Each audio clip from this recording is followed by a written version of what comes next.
Good morning students. आज हम 10th class में जो चैप्टर है हमारा फर्स्ट चैप्टर है केमिस्ट्री का, वो स्टार्ट कर रहे हैं। Chemical equation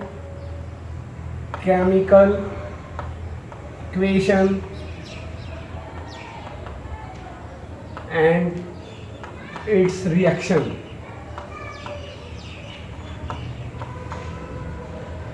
chemical equation and it's reaction, ये हमारा चैप्टर है 10th क्लास में। हमारी एनसीईआरटी की बुक जो है उसमें दिया हुआ है chemical equation and it's reaction, first chapter 10th class का।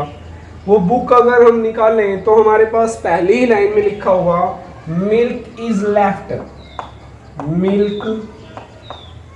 Is left at room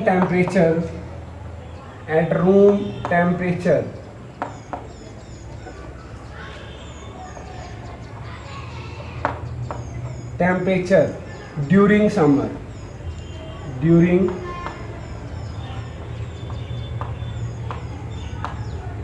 summer तो इसका मतलब क्या है भाई? मिल्क क्यों फट जाता है, दूध क्यों फट जाता है?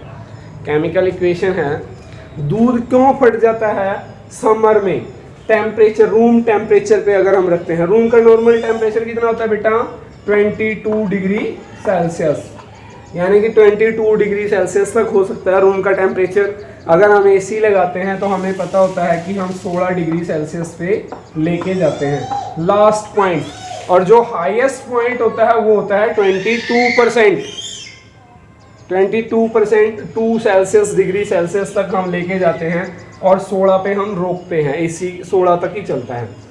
तो क्यों फटता है? क्योंकि इसमें कोई रिएक्शन हो रही होती है और इस रिएक्शन के कारण ये दूध लेफ्ट हो जाता है, फट जाता है।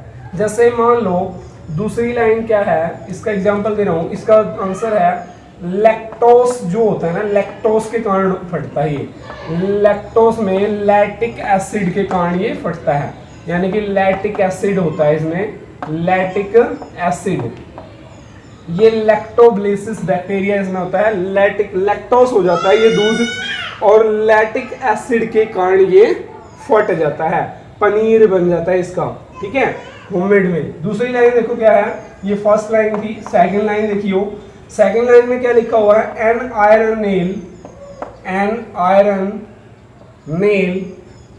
Iron nail unit is left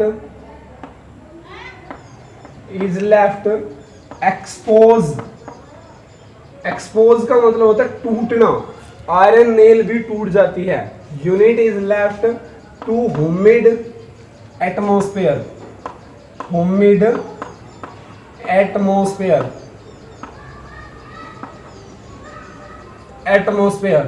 अब देखो, जब एटमॉस्फेयर ह्यूमिड हो जाए, हुमस हो जाती है एटमॉस्फेयर में, नमी की मात्रा बहुत ज़्यादा होती है, और नमी की मात्रा बहुत ज़्यादा होने के बाद उस पर जंग लगना शुरू हो जाता है, यानी कि जंग लग जाता है। अब जंग क्यों लगता है देखते हैं, क्योंकि क्या होता है, इसका एक रीजन होता है कि उस पर जंग लगना शुरू हो जाएगा, वो एक्सपोज होना स्टार्ट हो जाएगा, वो टूटना शुरू हो जाता है, यानी कि जंग लगने के कारण। जैसे अब एग्जाम्पल है, एक एक्टिविटी है तुम्हारी, वो देखते हैं, होता है रस्टिंग होती है। क्या होती है? रस्टिंग।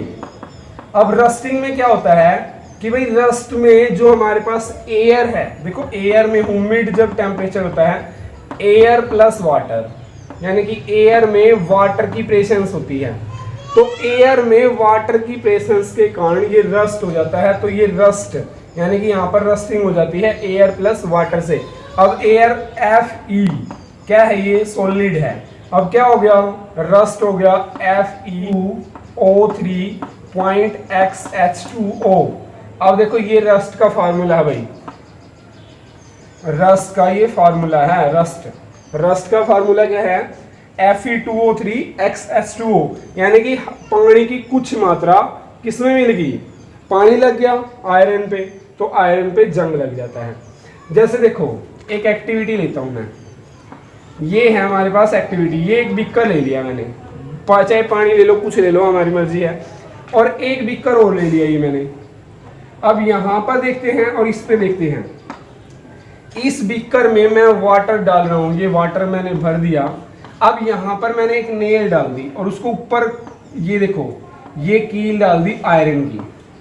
अब जहां तक ये पानी में है वहां तो जंग नहीं लगेगा, बट जहां पर एयर और वाटर का कांटेक्ट है यहाँ पर क्या हो जाएगा, रस्ट होना शुरू हो जाएगा, ये रस्ट हो जाएगी ये नेल, क्योंकि ह्यूमिड हो गया यहाँ पर टेम्परेचर। अब यहाँ से ये देखो, अब इसके बाद मैं यहाँ पर पानी डालता हूँ इस दूसरे बीकर में, यहाँ पर मैंने वाटर डाल दिया और यहाँ पर भी मैंने वाटर ले लिया। अब इस नेल को मैंने पानी के अंदर रख दिया। अब इसमें जंग लगेगा या नहीं लगेगा वो देखो। अब यहाँ भी जंग लगेगा, क्योंकि जहाँ पर एयर का कांटेक्ट आ जाएगा ना पानी में तो वहीं जंग लगना शुरू हो जाता है। तो यहाँ से देखो, यहाँ पर अगर मैं ऑयल डाल दूँ, यहाँ पर ऑयल डाल देता हूँ तो एक ऑयल की लेयर बन जाएगी, यहाँ पर इस पानी के ऊपर एक लेयर बन जाती है ऑयल की। तो यहाँ पर जब ऑयल की लेयर बनेगी तो इस पे जंग नहीं लगेगा, नॉट रस्ट, यहाँ से ये रस्ट नहीं करेगी, बिकॉज इसके ऊपर एक लेयर बन जाएगी और वो लेयर एयर को पानी के अंदर जाने नहीं देगी। क्लियर, पता लग गया होगा। अब बॉइल्ड वाटर ले लो, ये चाहिए बॉइल्ड वाटर है, ये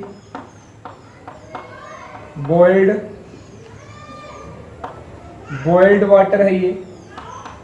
अब पानी गर्म है, उसको गर्म करके लिया हमने।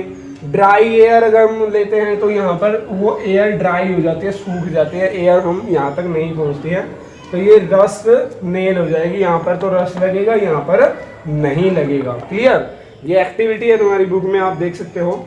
नेक्स्ट देखते हैं क्या है। थर्ड देखो, थर्ड लाइन क्या है, थर्ड लाइन क्या है, grapes is fermented, grapes is fermented,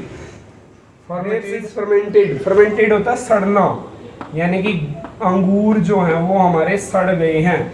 तो यहाँ पर किस कारण सड़े वो, क्योंकि अंगूर में क्या थी, ग्लूकोज थी अंगूर में। तो ग्लूकोज में क्या हुआ, ग्लूकोज में क्या हो गया, इथेनल, यानी कि यहाँ पर इथेनल होगी, इथेनल प्रोसेस हो जाती है। यहाँ पर जब इथेनल प्रोसेस होती है तो वहाँ पर कार्बन डाइऑक्साइड की मात्रा होती है। तो कार्बन डाइऑक्साइड की मात्रा होगी, इथेनल मतलब शराब, यानी कि वाइन भी कह सकते हैं यहाँ पर हम। तो यहाँ पर जब CO2 निकलेगी तो ये सड़ने से ईस्ट के कारण, किसके कारण सड़ गए बेटा, ये ईस्ट के कारण सड़ गए। तो ग्लूकोज में यहाँ पर क्या लिखूंगा मैं, YEAST, ईस्ट के कारण ये सड़ गए हैं। और इसके कारण सड़ने से इनमें से क्या बनेगी, यानी कि इथेनल बनेगी, मदिरा बनेगी, शराब बनेगी, वाइन बनेगी और कार्बन डाइऑक्साइड रिलीज होना शुरू हो जाएगी। अब जैसे फूड इज कुक्ड, फोर्थ पे क्या देखो, फूड इज कुक्ड, क्या है फूड इज कुक्ड में, फूड भोजन बनाया जा रहा है। तो कौन सी रिएक्शन है, केमिकल रिएक्शन, और x की पावर n कर दो, रिएक्शन हो गया। नेक्स्ट देख, फिफ्थ पॉइंट पे देखो, food get digested, food get digested, our body. तो यहाँ पर भी हम क्या कर रहे हैं, केमिकल रिएक्शन हो रही है हमारी बॉडी में, बहुत सारी केमिकल रिएक्शन होती हैं, केमिकल रिएक्शन। अब देखो रेस्पिरेशन, वी रिस्पायर कहने का मतलब 6 पॉइंट में। अब रेस्पिरेशन में क्या हो रही है, प्रोसेस, वहाँ भी केमिकल प्रोसेस हो रही है। ऑक्सीजन हम ले रहे हैं, O2 बॉडी के अंदर जा रही है, O2 ह्यूमन बॉडी। अब यहाँ से हम क्या निकाल रहे हैं, यहाँ से हम निकाल रहे हैं CO2। तो यहाँ से ये रेस्पिरेशन प्रोसेस हो रही है, कंप्लीट रेस्पिरेशन। तो क्या है ये, केमिकल रिएक्शन। यहाँ भी हमारे पास केमिकल रिएक्शन हो रही है। तो ये फर्स्ट पेज पे है हमारे पास, कुछ क्वेश्चन हैं, कुछ थ्योरी है, कुछ पढ़ना है, क्या बात है, क्वेश्चन भी है कि क्या हो रहा है, अगर हम सांस ले रहे हैं तो क्या हो रहा है, अगर मिल्क लेफ्ट क्यों हो रहा है, किसके कारण हो रहा है, तो ये बताना था हमने, ये मैंने तुम्हें बता दिया। आगे देखते हैं नेक्स्ट पे। देखो नेक्स्ट क्या है, टाइप ऑफ चेंजेस। चेंज कितने टाइप के होते हैं, टाइप ऑफ चेंजेस, दो टाइप के होते हैं, एक तो होता है फिजिकल चेंज और एक होता है केमिकल चेंज।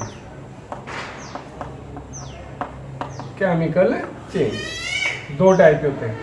फिजिकल चेंज में हमारा स्ट्रक्चर बदलता है, जैसे मान लो हम बड़े हैं, हमारे अंग्स जो हैं वो डेवलप हो जाते हैं, वो फिजिकल चेंज होता है। यानी कि एक्सरसाइज करते हैं हम, फिजिकल चेंज होता है, फिटनेस होती है हमारी बॉडी में। बट केमिकल चेंज जो होता है वो रिएक्शन के कारण होता है, किसी भी रिएक्शन के कारण होता है। रिएक्शंस जो होंगे हमारी बॉडी के अंदर, उसके कारण, रिएक्शन के कारण होता है केमिकल चेंज। तो देखो केमिकल चेंज में जैसे अब वाटर का ही हम लेते हैं, वाटर की फॉर्म देखो कौन सी है। वाटर फॉर्म कौन सी होती है वाटर की फॉर्म? अगर मैं कह दूं स्टेट लगा लो, वाटर की स्टेट यानी कि वाटर की फॉर्म।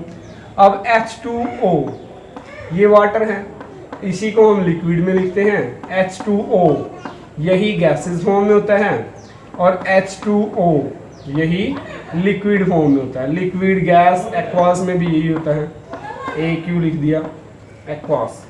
तो यानी कि तीनों अवस्था एक ही होती हैं। वाटर की गैसेस फॉर्म भी क्या होगी? H2O, और लिक्विड फॉर्म भी क्या होगी? H2O, और एक्वास फॉर्म भी क्या होती है? H2O। अब देखो एक्टिविटी है हमारी, एक्टिविटी है जो फर्स्ट भाई जो H2O है उसमें क्या क्या चीज़ें हैं हमारे पास? H2 प्लस O2 मिला के क्या आ गया? H2O, ये आ जाता है हमारे पास पानी। देखो बनता क्या है, ये क्या है? हाइड्रोजन, जो गैस जलाने में हमारी सहायता करता है। O2 क्या है?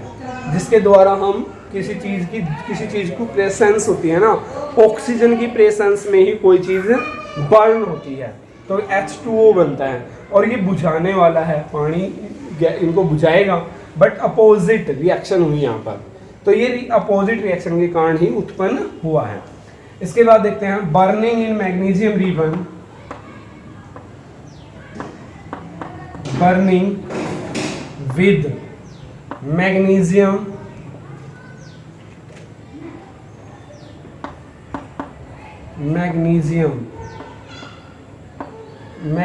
रिबन विद एयर,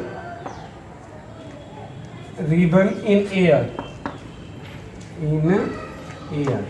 यानी कि मैग्नीशियम रिबन प्रेसेंस में, एयर की प्रेसेंस में कैसे जलता है। तो देखते हैं कैसे जलता है। ये मैग्नीशियम का रिबन है, ठीक है, ये मैग्नीशियम रिबन हो गया, Mg लिखते हैं हम, इसको डिनोट किया मैंने Mg से। ये O2 ऑक्सीजन की प्रेजेंस होगी, और ये क्या बनाएगा? MgO, मैग्नीशियम ऑक्साइड, यानी कि यहाँ पर हमारे पास मैग्नीशियम ऑक्साइड हमें मिलता है। क्लियर? पता लग गया होगा, मैग्नीशियम ऑक्सीजन की प्रेजेंस में जलेगा तो वो क्या बनाएगा? Magnesium oxide. मैग्नीशियम का रिबन जब हम जलाते हैं तो उसको थोड़ा सा साफ करना पड़ता है ताकि उसके ऊपर कोई डस्ट ना लगे हो, और वो ऑक्सीजन की प्रेजेंस में जल जाता है, ठीक है।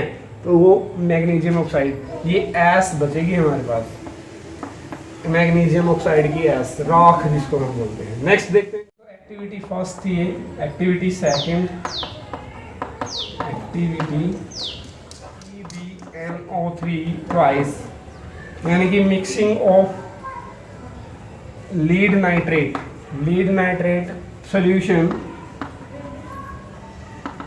solution with potassium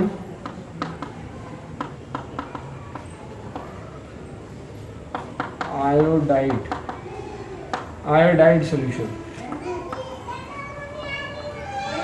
lead nitrate PbNO3 twice, potassium iodide होता है KI, पोटासियम आयोडाइड। यहाँ पर एक बीकर लिया है, इसमें हम डाल के देखेंगे तो हमारे पास यहाँ पर हमने क्या डाल दिया? PbNO3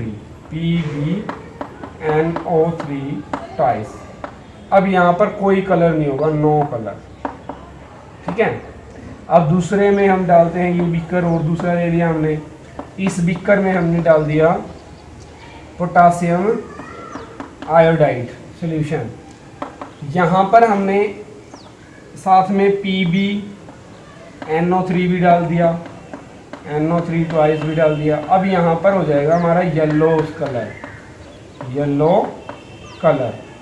अब यहाँ से जब हमारा येलो कलर हो जाता है, इसके बाद देखते हैं हम तो वो यानी कि अब ये देखो, ये यहाँ पर अब इसका मिक्सिंग हो गया।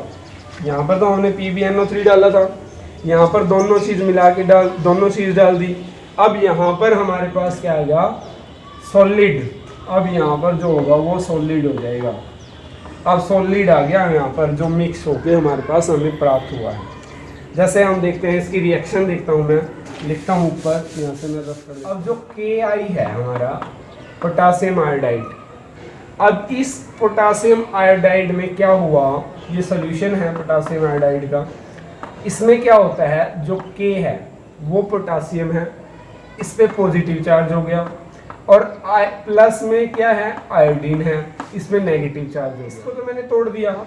अब मैं इसको और तोड़ रहा हूँ, लीड नाइट्रेट को PbNO3 की ट्वाइस, इसको तोड़ दिया मैंने।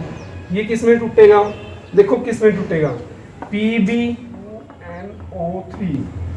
अब ये 2NO, यहाँ पर ये जब ये टूट जाता है, अब इसकी रिएक्शन इससे हो रही है, इसकी रिएक्शन पोटासियम आयोडाइड की रिएक्शन किससे हो रही है, लीड नाइट्रेट के साथ। तो पोटासियम किससे रिएक्शन करेगा, NO3 के साथ, और Pb किसके साथ रिएक्शन करेगा, आयोडीन के साथ। तो ये क्या बनाएगा, देखो क्या बनेगा, यहाँ पर बन जाएगा KNO3 और प्लस PbI, यानी कि येलो कलर हमें मिलेगा। यहाँ पर येलो कलर हमारे पास बनता है। एक्टिविटी है नंबर 2। क्या है एक्टिविटी, दोबारा देख लो ध्यान से।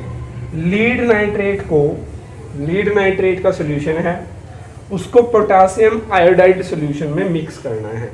तो यहाँ पर हमारे पास कलर चेंज होता है या नहीं होता है, वो चीज़ हम देख रहे हैं।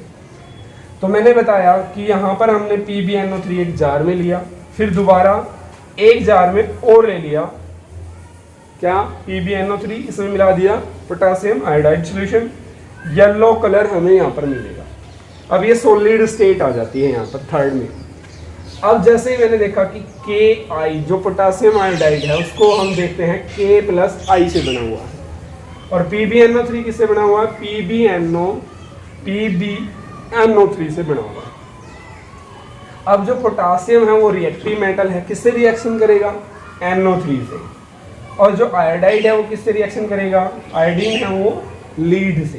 तो यहाँ पर क्या बनेगा, पोटासियम नाइट्रेट और लीड आयोडाइड। तो येलो कलर में लीड आयोडाइड हमें प्राप्त होता है। क्लियर। इसके बाद देखते हैं नेक्स्ट क्या है, नेक्स्ट लेक्चर में पढ़ेंगे 3rd एक्टिविटी।